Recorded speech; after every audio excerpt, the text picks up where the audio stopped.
well bowled. I know you lost the game, but do you think that you've made an impression on the Australian batting lineup in the last couple of days? Yeah, I guess so. I thought we bowled really well in bits, and then we bowled quite poorly in bits. But I think when we were on top of our game, it definitely made a huge impression. Looking ahead, KG, in terms of the Melbourne test you've got coming up, when Australia played England there last year was very seamer friendly. Would you like to play on another wicket like that, or like what you played on at the Gabba as well? Yeah, I mean, as a bowler, you always want something in the wicket, most definitely. But that's out of our control.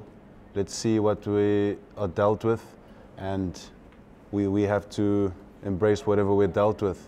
So, yeah, try not to control anything that you can't really control. But as a bowler, most definitely would want something in the wicket. Yeah, look, it looked quite bad out there for the batters. The ball was absolutely doing heaps. But yeah. You just spoke about there were periods where you were on top, and there were periods, especially yesterday, where you would, like, looking back, like, can you put your head around what happened there, like, where it just felt like a little flat and then I mean, that's for us to reflect on. I don't think you could get an answer right away. It needs to be reflected on thoroughly, so we know exactly where we went wrong, so we can pinpoint. But for now, it's just about understanding that we were bad in certain areas and good in others, and then breaking it down. That's up to us as a team to analyze in the days to come. So this test match obviously quite extreme in terms of the conditions you face, but just more broadly this year, South Africa haven't been able to put a lot of runs on the board consistently. How is that for you as a bowling attack, sort of? Are you feeling the pressure to keep your team in test matches when you've only maybe got 150, 200 runs to play with? I think that's a good question. I think the batting lineup that we have is quite inexperienced. In fact, the team that we have is relatively inexperienced if you look at other cricketing nations around the world. Dean Elgar is our most experienced player, and then followed by, I think, myself and Temba. So, and I've played 50-odd test matches, and everyone else hasn't played much. So it can get frustrating as well. And when I say frustrating, I don't mean to single out the batters. I mean, it's frustrating as a team. And you almost have to understand that sometimes this is what happens in a rebuilding phase. Although, you know, I've played in a team with a star-studded lineup where you're literally playing with greats of the game. I don't think that happens quite frequently, if you ask me. And now the situation that we're faced with, there's just a whole lot of players who've come in, who have the ability, but need to get used to the international circuit. So there needs to be an element of patience and understanding, but at the same time, you can't, you know, be advocating for bad performances. However, we're quite positive. Do you feel like you've got David Warner's measure? You got him here twice during this test, and following on from this success in 2018? No comment.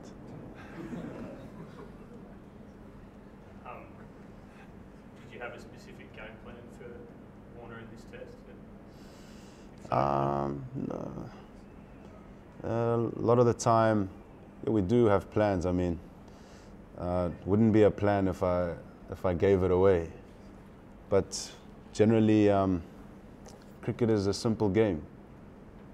Generally, the good old cliche, top of off, and the odd bouncer.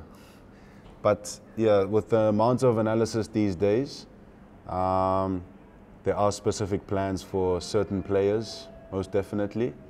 but obviously I can't tell you about them. I don't know if you were here when Dean said it, but he said that he felt that the fast bowlers had opened up some mental scars with the Australians. Did you feel that when you were out there bowling, particularly today when you were giving the work down? Well, the one thing that we possess as South Africans and as a South African team, and what South African teams have always possessed, is that we will never go down without a fight. Although Australia needed 34 runs, getting a whole lot of stick from the crowd, but we've come out here to play. It doesn't matter what the situation is. We'll always go down fighting, and that's what we tried to do out there today. I guess following on from Nash's question about the frustrations, but Kyle was in here yesterday talking about how the batters almost feel like if they put almost anything on the board, you guys can defend it. So even though it's also still relatively an inexperienced bowling lineup as well, how much confidence do you have together that you can defend almost everything? Obviously that was going to be too small today, but what's that feeling, and especially for you as the most senior member of that? Well, the one factor is belief. You have to have the belief, first of all. If you don't have the belief, then I don't think we'd be able to go out and produce performances like we have, especially in the past as well. So that would be the first factor. And also we understand that no one's going out to the center of the wicket looking to throw their wicket away. You have to understand that, but I would say it's all down to belief, and I think we have the belief.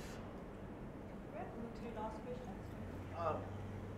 You played with a lot of fast bowling attacks for South Africa, and just the inclusion of Marco Jansen, like, what do you make of him? He's had a great start to his career. So what does he add to an already very good bowling attack, and where do you see him going? He's an X-factor bowler, and he's just so natural bowler. When you just watch him bowl, it's like he could wake up at 3 a.m. in the morning and just do what he did in the first innings. He didn't get a chance to bowl now, but he's extremely natural. He's gifted. He's got height. He's got pace. He's got bounce. He can swing the ball. Can nip the ball. What more do you want? And he's a lefty. It's pretty rare. So he's an exciting prospect. He's got the mindset as well for fast bowling, which not a lot of people really possess, and he's got it.